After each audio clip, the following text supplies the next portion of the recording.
आपकी अदालतमध्ये उद्धव ठाकरेंच्या शिवसेनेचे नेते संजय राऊतांवर आरोप आहे की यांनी आपल्या विचारधारेशी तडजोड केली।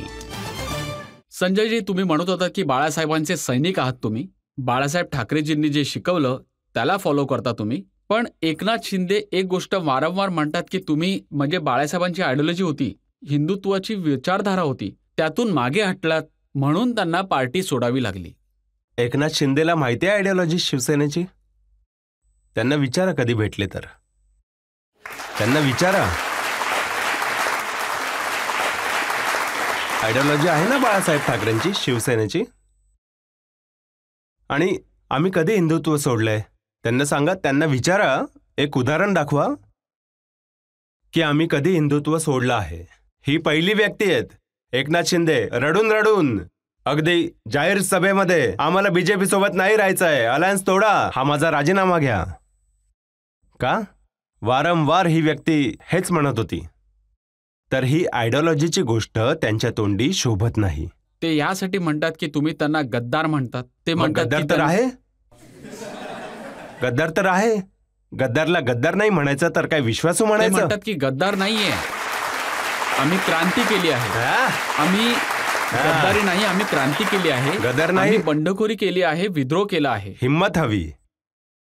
क्रांतिकारकामध्ये एक हिम्मत असते सत्याला सामोरे जाण्याची। हे जेल जाण्यापासून घाबरले, त्याला क्रांती नाही म्हणत, बेईमानी म्हणतात। त्यांनी जे एक्झाम्पल दिलं ते सांगतो। त्यांनी सांगितलं की कसं बाळासाहेब ठाकरेंच्या विचारधारेशी कॉम्प्रोमाइज झालं, कसं हिंदुत्वाशी तडजोड झाली। मुंबई हल्ल्यातील दोषी अतिरेकी याकूब मेननला फाशीची शिक्षा झाली होती। जो आमदार त्या फाशीला विरोध करत होता त्या आमदाराला उद्धव ठाकरेच्या सरकारमध्ये मिनिस्टर बनवलं। बघा, ही गोष्ट फक्त सांगण्याची आहे।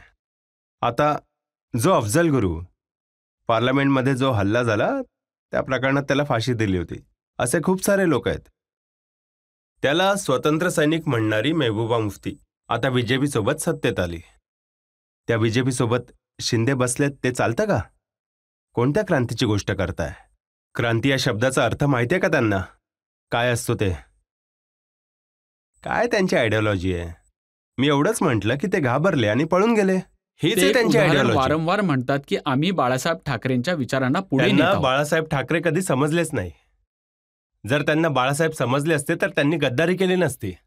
हे पहा, एक उदाहरण वारंवार देतात की बाळासाहेब ठाकरेंची इच्छा ही कधीच नव्हती की काँग्रेस आणि शिवसेनेची युती हो, आणि हे बाळासाहेबांनी पब्लिकली म्हटलंही। मला माहिती असेल, शिंदेंचा तेव्हा जन्म सुद्धा झाला नव्हता राजनीतीमध्ये। आता ते खेळायला, म्हणजे आता ते मैदानात आलेत। हा, काय म्हणतात ते, एक आहे ना म्हण, नवी नवी नवरी आहे ही। जेव्हा ते हे आमच्याकडे नवरीला हळद लावतात, ते हळद लावतात ना, आता उतरेलच ती। बीजेपी वाले त्यांची उतरवतीलच। काँग्रेस विषयी बोलतात, काँग्रेस काय पाकिस्तान किंवा अमेरिकेतून आलेली पार्टी आहे? आमचे मतभेद आहेत त्यांच्यासोबत, पण त्यांना हे माहीत नाही, हेच बाळासाहेब ठाकरे आहेत ज्यांनी इंदिरा गांधींसोबत हातमिळवणी केली आहे। इमर्जन्सीला सपोर्ट सुद्धा केला होता आम्ही, आणि एकेकाळी बॅरिस्टर अंतुलेंसोबत आमचं नातं सुद्धा राहिलेलं आहे। आणि काँग्रेसच्या समर्थनार्थ आम्ही कधी विधानसभेच्या निवडणुकीत आम्ही उमेदवार सुद्धा उतरवला नव्हता। हा एक इतिहास आहे। कधी कधी नाते बिघडतात, कधी खराब होतात, पण कधी ते बाळासाहेब एकत्र तर हे येतात। म्हणत होते की देशाला वाटण्यात काँग्रेसचा हात आहे। आहेच, बाळासाहेबांनी म्हटलंय, पण राजनीती परिस्थिती बदलतही राहते कधी कधी। हे एवढी असं सुद्धा बदलली की असतं। तुम्ही म्हणता की भारत जोडण्यामध्ये सुद्धा राहुल गांधींचा हात मग आहे। भारत जोडला नाही पाहिजे? जर एखादा युवा नेता, जो काँग्रेसचा असो किंवा अजून दुसऱ्या पार्टीचा असो, युवा नेता जर पूर्ण देशात 4000 किलोमीटर चालतो आणि त्यांच्यासोबत अनेक लोक गर्दी करत जातात, चालत असतात, फिरत असतात आणि राजनीतिक गोष्टही करत नाहीये, तर मला वाटतं देशामध्ये एक चांगली ऊर्जा त्यामुळे आली आहे, एक प्रेरणा मिळाली आहे, आणि राहुल गांधीला एक नवीन ताकदही मिळाली आहे। एवढी ताकद मिळाली आहे की त्यांनी वीर सावरकरला माफी वीर म्हटलं। त्यांनी वीर सावरकरचे शिवसेनेचे जे आयडियल आहेत आम्ही लगेच त्याचा धिक्कार केला आहे। नंबर 1, जर तुम्ही एकनाथ शिंदेंविषयी बोलत आहात तर आम्ही वारंवार म्हटलं आहे बीजेपीला, वीर सावरकरांना भारतरत्न द्या। 10 वर्षांपासून आमची मागणी आहे। जेव्हा उद्धव ठाकरे मुख्यमंत्री होते तर आमच्या सरकारकडनं सुद्धा तिकडे गेले आहेत दिल्लीमध्ये, वीर सावरकर आमचे आयडल आहेत आणि आपण त्यांना भारतरत्न द्या. एकनाथ शिंदेमध्ये हिंमत आहे बोलण्याची? सांगा ना. सांगून तर बघा तुम्ही सावरकरांविषयी. आम्ही आताही म्हणतो सावरकर आमचे आदर्श आहेत. पण ज्या सावरकरांना तुम्ही आदर्श मानतात, त्यांचा सन्मान करतात, त्यांच्याविषयी त्यांनी असं म्हटलं की इंग्रजांची माफी मागितली, हे अशा बघा- व्यक्तींसोबत तुम्ही यात्रेमध्ये चालणार का? काही आपत्ती नाही. आपत्तीची गोष्ट आहे आणि आम्ही आपत्ती नोंदवून हिंमतही दाखवली आहे. तर म्हणून तर मी बीजेपीला वारंवार सांगत होतो की सावरकरांचा सन्मान करा. जर राहुल गांधी त्यांना माफीवर म्हणत आहेत तर तुम्ही त्यांना भारतरत्नांनी सन्मानित करावं. आणि अमित शहाने म्हटलं आहे की तुम्ही विचारधारेशी तडजोड केली आहे, विरोधी विचारधारेचे तळवे चाटणे पसंत केले. तर त्यावर मी उत्तर दिलं होतं. त्यावर खूप मोठा असा गदारोळ झाला होता. तर आता आजचे जे मुख्यमंत्री आहेत ते काय चाटत आहेत असं मी म्हटलं होतं. आणि कोणाचे तळवे चाटत आहेत? ही चाटुगिरीची राजनीती या देशात सुरू आहे. तर त्यामध्ये सगळे लोक सहभागी आहेत. हे बघा, तुम्हीही काही कमी नाही आहात ना. तुम्ही त्यांना कधी गद्दार म्हणता, तुम्ही कधी त्यांना अमित शहा आणि नरेंद्र मोदींचा चमचा म्हणता, म्हणजे चमचा तर प्यादा नाही प्यादा म्हटलं म्हणता. मी. हो आहे ना. प्यादा तर आहे, म्हणूनच तर पार्टी तोडण्यामध्ये मदत केली ना आमची. ही पार्टी 50 वर्षांआधी बाळासाहेब ठाकरेंनी बनवली होती. बाळासाहेब ठाकरेंच्या काळी सुद्धा खूप सारे लोक पार्टी सोडून निघून गेले होते. मोठमोठे लोक गेले होते. छगन भुजबळ गेलेत, नारायण राणे गेले, त्याच्या आधी गणेश नाईक गेले, अजूनही लोक गेलेत.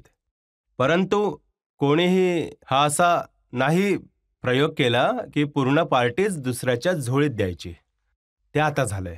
ते तर म्हणतात की बीजेपी सोबत आम्ही सरकार बनवून आम्ही विचारधारेला व्यवस्थित केलं, ज्याला उद्धव ठाकरे आणि संजय राऊतनी गडबड केली. आम्ही काही गडबड केली नव्हती. गडबड काय आहे हे 2024 मध्ये जनता त्यांना दाखवेलच. आम्हाला विश्वास आहे ना. निवडणुका करा आताच निवडणुका डिक्लेअर करा ना. मग विधानसभा असो किंवा मग अजून काही. मुंबई महानगरपालिकेची निवडणुका नाही करत आहेत हे लोक. 1 वर्षापासून वाट बघत आहोत आम्ही.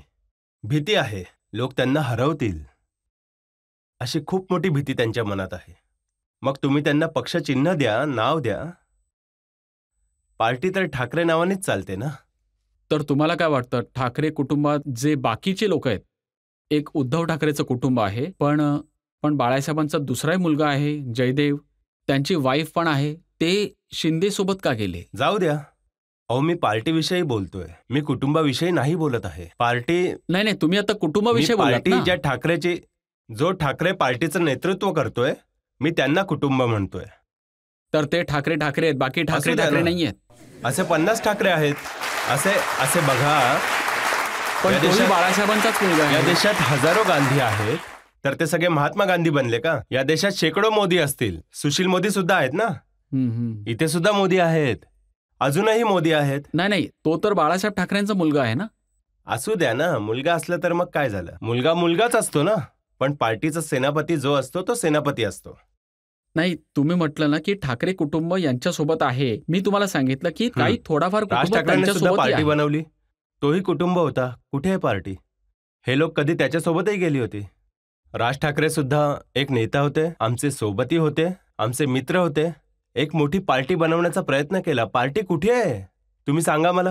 हे बघा, तुम्ही सर्वांना ओळखता, बाळासाहेबांच्या जवळ राहिले आहात, उद्धव ठाकरेंना ओळखता, राज ठाकरेंनाही ओळखता, एकनाथ शिंदेला ओळखता, नारायण राणेलाही ओळखता. तर आजच्या तारखेला काय सल्ला द्याल एकनाथ शिंदेंना? मी काय सल्ला देऊ शकतो? त्यांचे सल्लागार तर दिल्लीत बसलेत.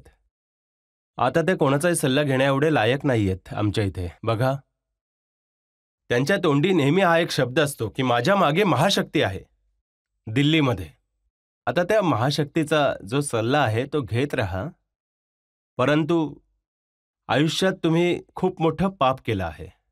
जर तुम्ही हे पाप केलं नसतं तर कदाचित आम्ही तुम्हाला माफ केलं असतं.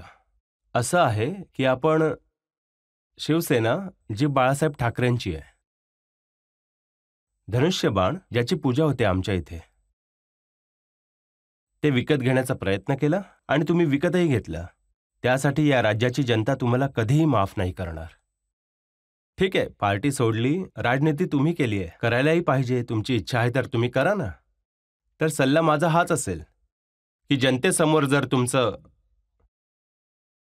आहात, तुम्ही वाघ आहात खरंच, तर जनतेच्या समोर जाऊन तुम्ही दाखवा, निवडणूक घ्या.